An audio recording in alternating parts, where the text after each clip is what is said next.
Then through the courtyard he walks, carrying his worldly possessions in a shiny tin box and wearing a much shinier black suit. The bow legs of an acrobat, kicked out of his hallway room and as penniless as he looks. He's about to turn 21. Archie Leach, from Bristol, England, by the sea, like me. Devastatingly handsome, and he doesn't know if he's Arthur or Martha. And each time I look at him, neither do I. 2 peas in a pod. The start of an on-again, off-again mateship. He buys English cod and makes us fish and chips to keep us from feeling homesick. We tell each other to have faith. He longs to get down off the stilts and get his handsome face on the stage. He gets a job playing the devil in a full-face mask. Young Archie meets Orry-Kelly, and in a finger snap, they're living together. They made ties to get along, and steam them in the apartment. Very industrious. We pay the rent with our ties. I allow Archie to cut stencils. The Kelly Leach era. It was Orry-Kelly who dressed him. So he helped him pick out a tuxedo and customized it for him. During the hard times, he actually became a professional escort. He breaks hearts all over town, but he still comes home to me. I sail to Australia for Father's funeral. He's still here when I get back. That gave him the best lesson he ever had about acting. And that was that if you look the part, you can become the part. It's so important to everything that followed in his life. Archie helps out and holds on to every penny that he makes. The older he gets, the stingier he gets. The Schuberts give me a season in St. Louis. Isn't there anything down here for Archie? I know he's a lousy actor, but something, anything, please? Well, eventually, both of them wound up in Hollywood. Hurrah! Archie's got a movie star name. When the heads of Paramount see his test, they say we've got another Gable. He's signed to a contract.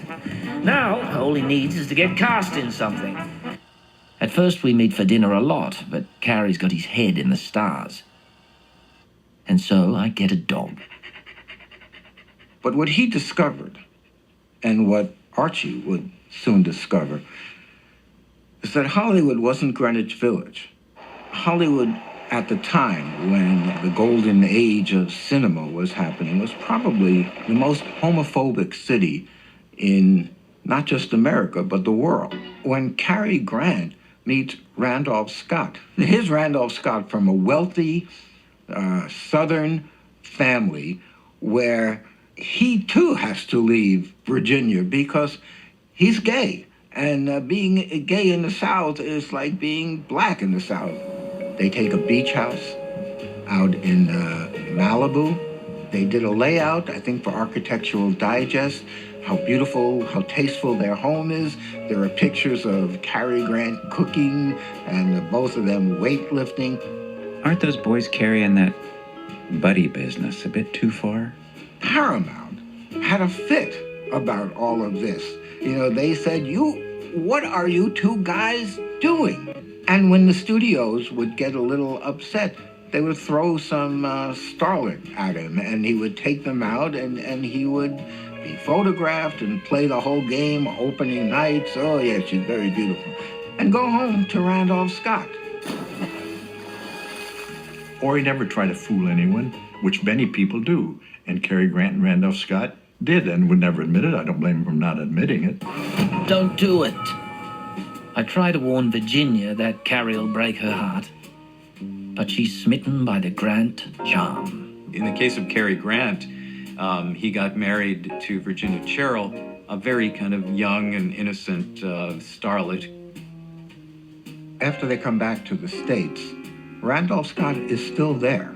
I mean, he's just, to him, nothing is different. that this is a marriage of convenience, that he understands it, he gets it, but he's really the wife, not Virginia Sherrill. So there's a kind of a struggle. Who's the wife here? Randolph Scott and Cary Grant are now both married and live in separate houses, a few doors apart. Shortly after that, he attempted suicide. And even though some people say, well, it had nothing to do with the marriage, it seems to me awfully suspicious that here's a man who had lived quite happily and openly with Randolph Scott and had moved within a largely gay circle when he first came to Hollywood. And then suddenly he gets married and there's suddenly a suicide attempt. I believe there must be some connection there. What might life have been like for them if they hadn't had to go their separate ways and live a life according to the studio's rules, according to society's rules, and lived together as they seem to have been so happy in those early years? Fights is where Hollywood gets together. Sometimes I run into Cary, but seems he can do without a friend like me. And at a party, I get the Cary Grant mask, and now I'm the murky past, the half-English, half-Cockney, half-arsed hi. No eye contact. I try to figure out if he's happy living his normal life. Am I? He's marrying an heiress. Jackpot. Cary Grant to wed, and I'm picking up sailors on the San Pedro wharves. The two great hosts of Hollywood's society were Cole Porter and George Cukor. And they would have visiting royalty, but also, just the royalty of the stage, and Hollywood would come by. Cary Grant never came to George Cukor's house in the way other actors did. And that was, friends of Cukor told me, because Cukor thought he was a phony and didn't really want him around. Meanwhile, Cary sues Luella Parsons, gossip columnist, for insinuating he's not a normal man. Orry and Cary met again on the set of Arsenic and Old Lace. And Cary was a big star at this point. And at one point, the television show Queen for a Day had sent a limo over to the set. Cary noticed the limousine out in front that had the words Queen for a Day emblazoned on its side. And Cary turned to Orry and kind of said, "Orry, your limousine has arrived." Now, this was not something that Orry took very well, but it was also a real low blow from Cary Grant, with whom he had had an intimate personal relationship with so long. And to say this now was a jab. I don't think he ever really acknowledged Orry-Kelly's existence, let alone the extent of their relationship.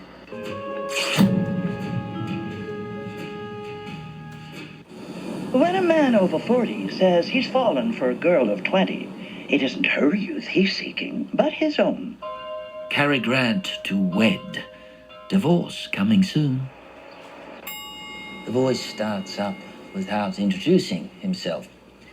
Cary, 20 years since he's called. Last night, he saw one of my Samoan paintings.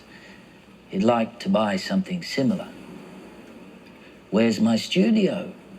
Could he come and see the paintings tonight?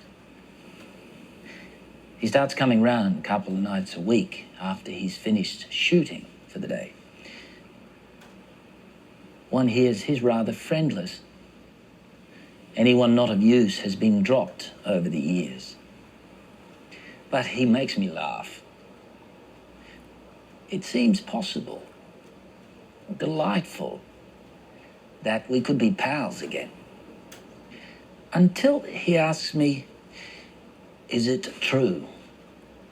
Am I seriously writing a memoir? He wants to know what's in it. What am I going to say about him? That you lived a perfectly normal life? Tell them nothing. No one must ever know. Darling Anne Warner's the last of the girls still standing. Anne's a recluse these days, but she's come back into the world to help me leave it. And Cary, a pallbearer, Cary Grant, in with the friends of Dorothy. Tell him it's the last time I'll say drop a spangle. Bet you an Oscar he doesn't show.